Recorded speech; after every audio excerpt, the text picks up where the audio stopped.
तो हर किसी को यही लगता है कि जो भी आपके जीवन में होता है वो आपके भाग्य और डेस्टिनी के कारण होता है। और कुछ लोग तो यही सोच के हाथ पे हाथ धरे हुए बैठे हैं कि कुछ नहीं होना है, जो होना है भाग्य के कारण ही होना है। और दुख की बात तो है कि वो ध्यान में भी नहीं बैठे हैं, बस बैठे हैं खाली जीवन में कर्मों से विमुक्त हो रहे हैं। आज हम कर्म के माध्यम से ही ये समझेंगे कि आपका जो भाग्य है आप खुद लिखते हो, बाहर से कोई अथॉरिटी नहीं है जो आपका भाग्य लिखती है, आपको सजा देती है या आपको अपने कर्मों का फल देती है।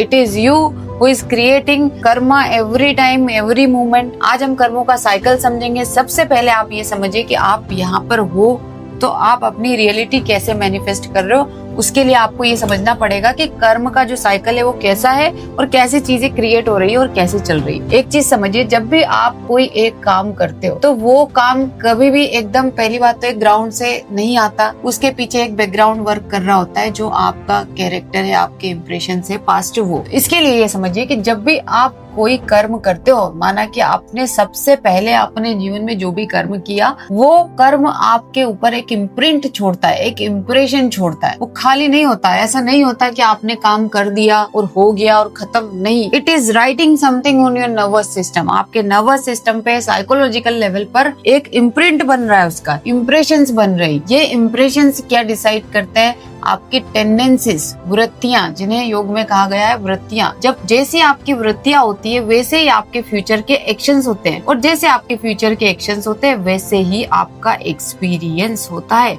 ये सारा खेल यहीं पर आ जाता है। कैसे कर्म से बात शुरू हुई, इम्प्रेशन, टेंडेंसीज और फ्यूचर के एक्शन, ये तीन प्रोसेस को आप समझिए जो बीच में होती है बिफोर यू एक्सपीरियंस एनीथिंग। तो कर्म खाली नहीं जाता, ये इम्प्रेशन क्रिएट करता है और ये एक लूप होता है। लूप कैसा?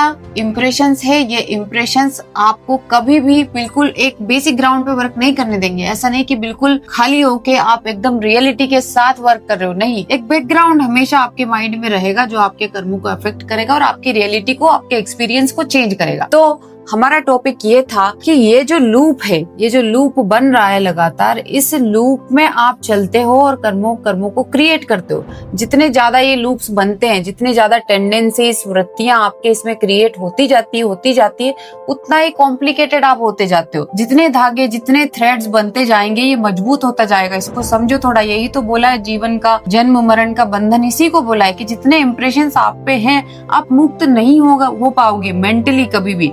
तो ये जो थ्रेड्स हैं इनको ब्रेक कैसे करें? ये तो एक लूप में चल रहा है, ये लूप में चल रहा है, आप तो लूप में फंसे हुए, आप मुक्त तो हो नहीं। अब इस लूप को समझने के लिए आपको एक चीज समझना पड़ेगी। यहाँ पर आपको गीता की हेल्प लगेगी। गीता में जो कर्मण्येवाधिकारस्ते मा फलेषु कदाचन वाला जो श्लोक है उसको आप सभी ने समझा है कि कर्म पर आपका अधिकार है, फल पर अधिकार नहीं है। लेकिन यहाँ पर बहुत स्ट्रांगली कृष्ण जी आपको ये बोल रहे हैं कि बेटा जब तुम काम कर रहे हो तब ध्यान दो, क्योंकि वहीं से जो है ये लूप क्रिएट हो रहा है। ये लूप उसके बाद ही बन रहा है। आप ही इस लूप को क्रिएट कर रहे हो और आप ही इस लूप को वीक भी कर सकते हो। कैसे?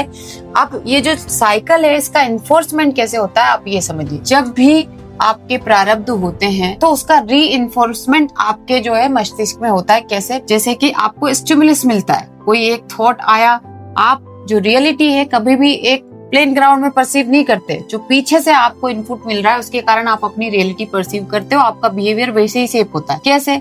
जो आपके प्रारब्ध हैं, पास्ट के जो इम्प्रेशंस हैं आप पे, वो आपको स्टिमुलेट करते हैं, कुछ भी बिहेवियर या रियलिटी परसीव करने के लिए स्टिमुलेट देते हैं और इस स्टिमुलेशन के कारण उनका री इन्फोर्समेंट होता है। अब आप यहाँ देखो, ये री इन्फोर्स हो रहा है। अगर इस लेवल पे आपने पूरी अवेयरनेस पे कर दी, यहाँ पर आपने पूरा ध्यान रख लिया, थोड़ा गैप बना दिया, रिएक्शन नहीं किया, तो ये लूप वीक हो सकता है क्योंकि रीइंफोर्स होता है, आप बिहेव करते हो और वही इंप्रेशन स्ट्रॉन्ग होता है, स्ट्रॉन्ग होता चला जाता है। इसीलिए हम कहते हैं कि awareness is the key.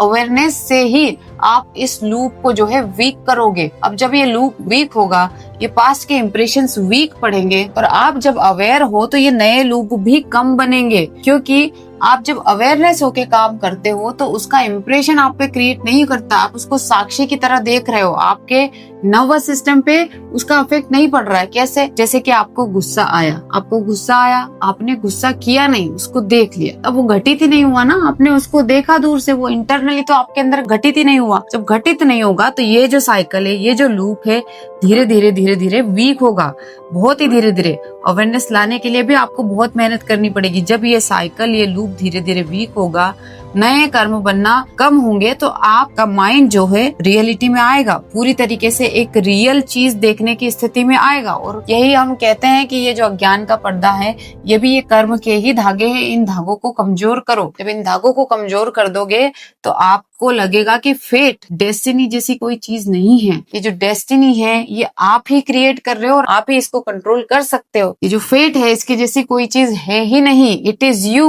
Who is creating the path, and आप ही इस पाथ को बदल भी सकते हो। तो आप ही आपके भाग्य के निर्माता हुए, क्रिएटर हुए, और आप ही आपके भाग्य के निर्धारक भी हुए।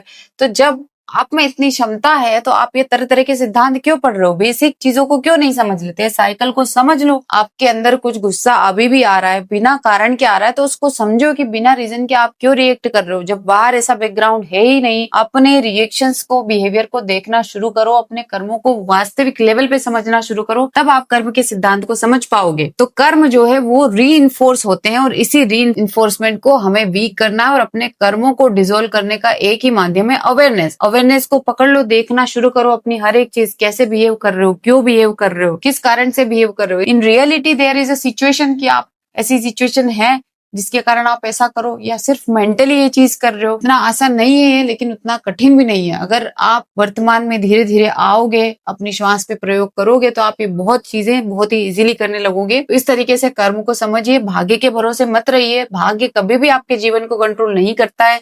जो भी आपके जीवन को कंट्रोल कर रहा होता है वो आपका प्रेजेंट ही है, जो नए कर्म बना रहा है और पास्ट कर्मों को री कर रहा है। इस लूप को समझिए। आज की वीडियो में इतना ही। धन्यवाद।